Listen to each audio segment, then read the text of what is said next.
Assalamualaikum warahmatullahi wabarakatuh. Selamat berjumpa kembali ya para pejuang cuan dan pejuang sangkutors. Bagaimana nih keadaan kalian semua? Semoga kalian dalam keadaan sehat semua dan saya doakan ya sukses semua buat kalian. Amin. Mantap jiwa ya.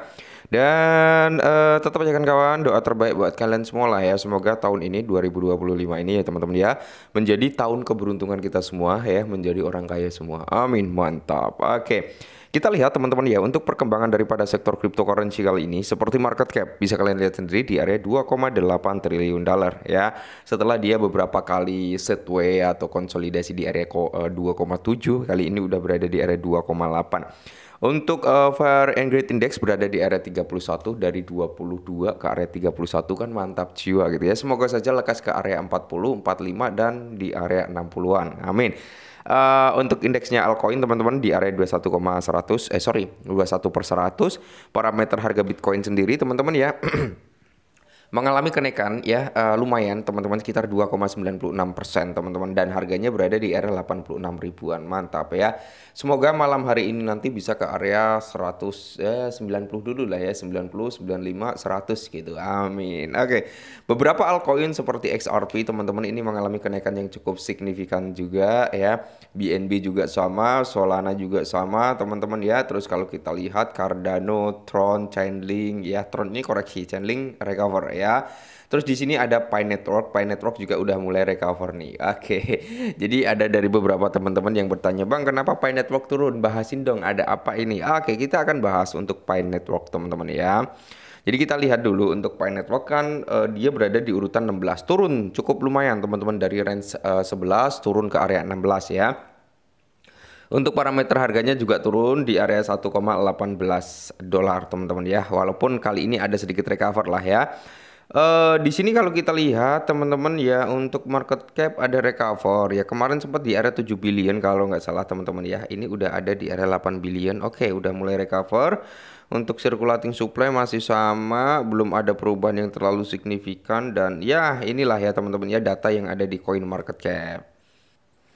Nah, di mana harga koin Pi itu turun sekitar 17% lebih bahkan ya teman-teman ya. Jadi ada beberapa alasan kenapa Pi Network itu turun. Nah, harga Pi Network telah turun lebih dari 17% hari ini. Oke, memicu kekhawatiran di kalangan investor mengenai lintasan masa depan untuk Pi Coin, teman-teman. Oke.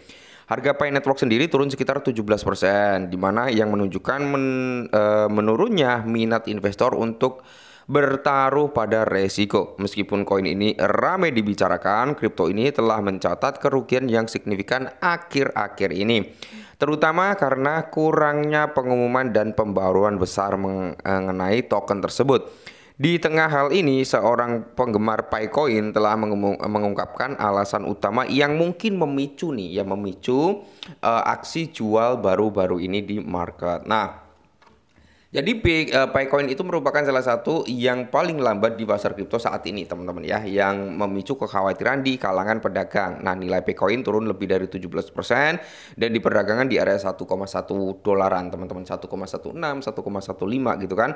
Sementara volume perdagangan satu harinya itu sempat naik lah ya di area 54%. Oke, khususnya kerugian terbaru terjadi saat koin Pi dibuka. Nah, saat Pi Network ini ya unlock gitu teman-teman, maka kemarin kita bisa melihat lah harganya langsung turun lumayan signifikan ya. Dalam jumlahnya juga besar. Ini menjadi faktor utama unlocknya daripada Pi Network yang membuat harga mengalami penurunan. Tentunya ada kepanikan juga di kalangan komunitasnya. Nah, pembukaan tersebut pada akhirnya meningkatkan pasokan yang menyebabkan tekanan pada harga. Selain itu, hal itu telah meredam sentimen pedagang yang mengakibatkan penurunan nilai baru-baru ini.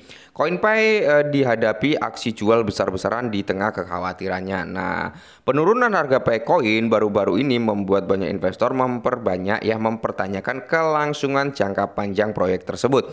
Para penggemar mencatat bahwa menurunnya tersebut berkorelasi langsung dengan menurunnya sentimen publis. Salah satu pemicu utama adalah kegagalan Pi untuk mendapatkan pencatatan di dalam platformnya Binance. Meskipun votingnya menang 86%, komunitasnya memberikan suara mendukung untuk melakukan pencatatan di Binance. Cuman sampai saat ini kita belum melihat tuh ya kan Binance ngumumin untuk melakukan pencatatan si Pi Network. Nah, penolakan ini mengguncang kepercayaan investor yang selanjutnya menekan token tersebut, yang menambah kekhawatiran tim inti Pi gagal menyampaikan informasi terkini yang penting pada hari Pi, acara penting bagi komunitas. Nah, banyak penambang awal yang telah mendukung proyek ini selama bertahun-tahun. Kali ini Matrix tim secara terbuka karena kekurangan kemajuan yang terlihat dengan proyek yang telah dikembangkan selama 6 tahun. Rasa frustasi meningkat karena apa? Harapan tetap tidak terpenuhi. Nah, kurangnya peta jalan pembangunan menimbulkan tanda bahaya. Ini juga menjadi salah satu faktor pemicu penurunan daripada Picoin itu sendiri ya. Selain dari unlocknya token yang jumlahnya cukup besar dalam bentuk value dolar gitu teman-teman, yang cukup besar ya. Ini mengakibatkan Pi Network mengalami penurunan. Yang kedua adalah kurangnya peta jalan teman-teman, di mana mau dibawa kemana nih ya kan Picoin ini ya. Kalau nggak ada peta jalannya, bagaimana komunitasnya bisa melihat nih perkembangannya nanti mau dibawa kemana ya. Semisal ada peta jalan kan enak ya.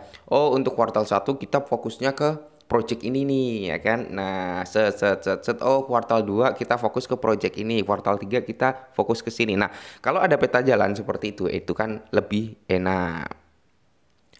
Terus di sini keluhan utama di antara investor Picoin adalah tidak adanya peta jalan yang untuk peluncuran open mainnet, tidak seperti proyek kripto lainnya yang menyediakan jadwal yang transparansi. Pi Network masih belum jelas tentang perkembangan di masa mendatang.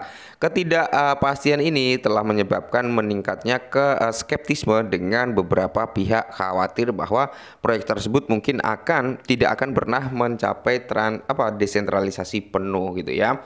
Terus yang berikutnya adalah masyarakat menuntut transparansi dan kemajuan tentang proyek Pi Network ini. Oke, jadi komunitas Pi Network itu menyuarakan gitu kan tindakan segera dari tim inti. Investor percaya bahwa agar harga Pi Network kembali bergairah, tim harus mengatasi kurangnya kepercayaan dengan merilis peta jalan teman-teman, atau membuat peta jalan open mainnet yang jelas gitu kan ya.